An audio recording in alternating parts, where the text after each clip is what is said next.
ICANotes is excited to bring to our customers pointed device signature capture. This new feature will allow you to capture signatures with any pointer device like a mouse from your laptop or desktop, phone, or tablet.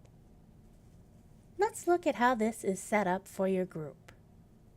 A security administrator needs to go to the Security Center to activate this. From the chart room, go to Settings and Directories. Then, click the Security Center button and put in your password. From the Security Center, go to Group Rules.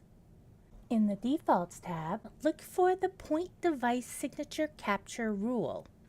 Activate by clicking in the box and marking the rule with an X.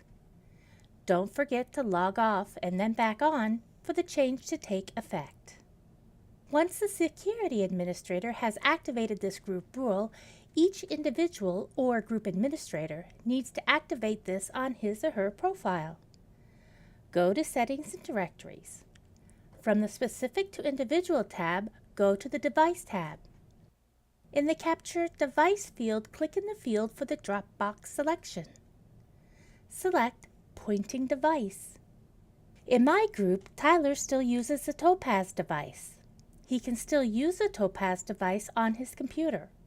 Just make sure that under the capture device that Topaz is selected for him. Now let's look at how this works. Go to the Finish Note screen of any note. Select who is going to sign by clicking in the drop-down selection by number 1, Sign By. Click the Capture Signature button. Please sign slowly while keeping the pointer within the signature capture area. If satisfied with the signature, click Accept Signature on the right. If you want to recapture the signature, click the Clear Signature button on the left. Once the Accept Signature button has been clicked, the signature will show in the field.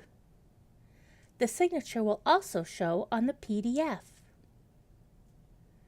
More than one signature can be captured on the same note. Follow the same steps as for the first. Select who is going to sign by clicking in the drop-down selection. Click the Capture Signature button. Sign slowly and keep the pointer within the signature capture area. When printed, they will also show on the note. That's it. I hope you find this feature useful and productive for your practice. Thanks for watching.